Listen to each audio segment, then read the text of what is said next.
मैं सबसे पहले सवाल आपके साथ शुरुआत करना चाहती हूँ कि जब मैं ये पूछ रही हूँ आपसे कि क्या ये सेक्युलरिज्म की जीत और कम्युनलिज्म की हार है, ये इसका सरलीकरण करना हुआ, सिंप्लीफिकेशन हुआ, या आप समझती हैं कि कम से कम एक स्टेट में लिमिटेड इस बात को कहा जा सकता है सीमित रूप से? बिल्कुल आरुफ़ा, देखिए भाजपा ने अपनी साउथ इंडिया हिंदुत्व की लैबोरेटरी कर्नाटक को बनाने की कोशिश की। लेकिन मैं आपकी नज़र एक, क्योंकि मैं गई भी थी और मैं पिछला चुनाव भी मैंने कर्नाटक में कवर किया, आप समझ लीजिए वो तो बिल्कुल हार हुई है। ये लैबोरेटरी की हार हुई है। अ, लेकिन जो हुआ ये है, भाजपा के अंदर जो हुआ है वो है, जो लिंगायत वोट जो शिफ्ट हुआ है वो इसलिए हुआ क्योंकि जमीन पे कह रहे हैं कि ये ब्राह्मण कॉन्स्पिरेसी थी।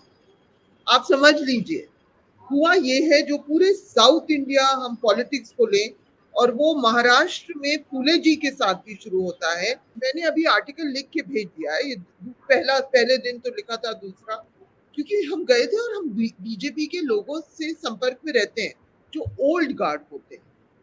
उन्होंने क्या किया, आप लिंगायत को, आप चार ब्राह्मण बैठ के लिंगायत को निकालने वाले हैं, उनको टिकट नहीं देंगे, और ये आप कर्नाटक में कर रहे हैं। आप समझ रहे हैं कुछ नहीं होगा। यही हुआ अरफा, लोग उस पर गौर नहीं कर रहे हैं।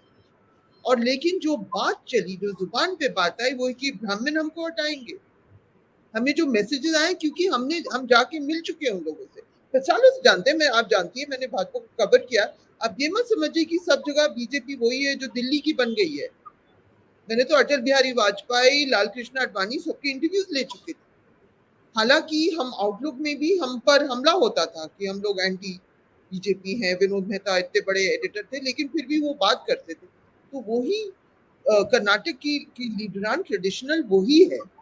और वो, मैं ये नहीं कह रही हूँ कि उन्होंने सैबोटाज किया, लेकिन जब ये इशारा गया कि जो मठ का जो सिस्टम है वो बहुत कॉम्प्लिकेटेड है, क्योंकि मठ वेलफेयरिज्म सबके लिए करते हैं। ये नहीं कि लिंगायत सिर्फ लिंगायत के लिए कर रहे हैं।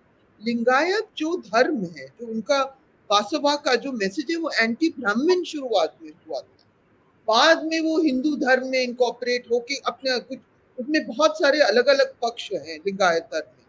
तो ये आप जो बड़ा झटका जो बीजेपी का बेस था, तो इसलिए झटका है क्योंकि बीजेपी के लोग कह रहे हैं ब्राह्मण हमें निकाल रहे हैं। आप ये भी समझ लीजिए, क्योंकि लोग ये नहीं समझना चाहते हैं, गोदी मीडिया वाले बिल्कुल नहीं। ये एक बहुत कॉम्प्लेक्स लेकिन बहुत अहम, इसका असर आप मान के चलिए देवेंद्र फडणवीस जो बैठे हैं महाराष्ट्र में, उन पे भी होगा। वहां भी बहुत रेयर है, एक बार ही ब्राह्मण चीफ मिनिस्टर, वो अभी डेप्यूटी चीफ मिनिस्टर हैं, लेकिन वो ही सब कर रहे हैं। एक मनोहर जोशी बने थे शॉर्ट टाइम के लिए, वहां भी मराठा बनते हैं, दलित बनते हैं, ओबीसी बनते हैं।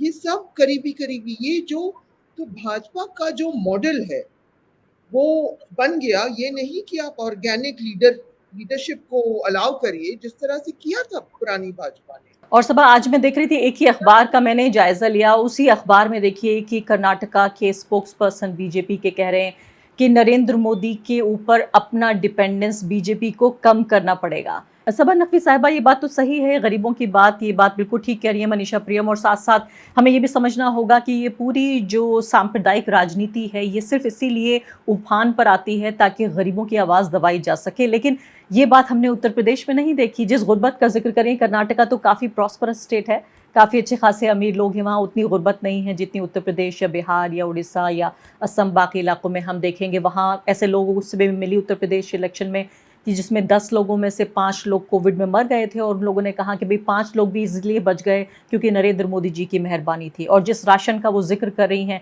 5 किलो राशन पे लोग अपने अपने घर के 5 सदस्यों की मौत को भूल गए, और उसको मौत को नहीं बल्कि मैं उसको हत्या कहती हूँ, क्योंकि उन लोगों को बचाया जा सकता था अगर सही वक्त पर सही कदम लिया जाता और अगर उनके टीके लगाए जाते। तो सबसे बड़ी बात तो मैं आपसे ये पूछना चाहती हूँ कि चलिए, ये तो बहस हम ज़रूर करेंगे अमीर गरीब वाली, लेकिन ये बताइए कि अब जब इलेक्शन में आगे, जब मध्य प्रदेश का चुनाव होगा, राजस्थान होगा, छत्तीसगढ़ होगा, इसके बाद फिर आखिरकार 2024 का चुनाव भी है, ऐसे में जो ये आइडियोलॉजिकल बैटलफील्ड है मनीषा जी कह रही हैं कि मैं इधर की भी हूँ, उधर की भी हूँ। लेकिन मैं ज़िक्र कर रही हूँ उन लोगों का जो सिर्फ़ उधर के ही हैं। यानी जो अभी तक ये कहते हैं कि उनका जो ब्रांड ऑफ पॉलिटिक्स है वो सेक्युलरिज़्म है। ऐसे लोगों को क्या हौसला मिला है, क्या ताकत मिली है कि उनको अब सॉफ्ट हिंदुत्व करने की ज़रूरत नहीं है, उनको मुसलमानों की चूड़ी-बिंदी की दुकानों को बंद कराने की ज़रूरत नहीं है, उन्हें हलाल मीट की दुकानों को बंद कराने की ज़रूरत नहीं है?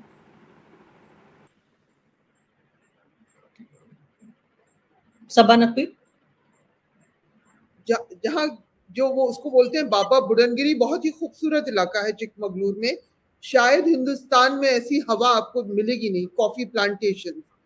कहा जाता है कि वो कॉफी लाए थे हिंदुस्तान में सूफी संत के तरह। दूसरी तरफ हिंदुत्व वाले कहते हैं कि वो एक देवता है, और उसको जो सिंक्रेटिक हमारा जो कॉम्पोजिट कल्चर का जो एक एग्जाम्पल हो सकता था, उसको बना दिया हिंदू मुस्लिम कॉन्फ्लिक्ट का। लेकिन फिर भी मैं सीटी रवि को भी जानती हूँ।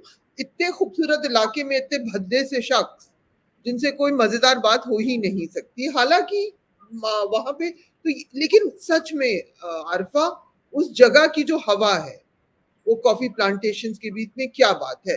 देखिए, कर्नाटक में लोग इतने गरीब हैं नहीं जितने ये उत्तर प्रदेश में है, नंबर वन।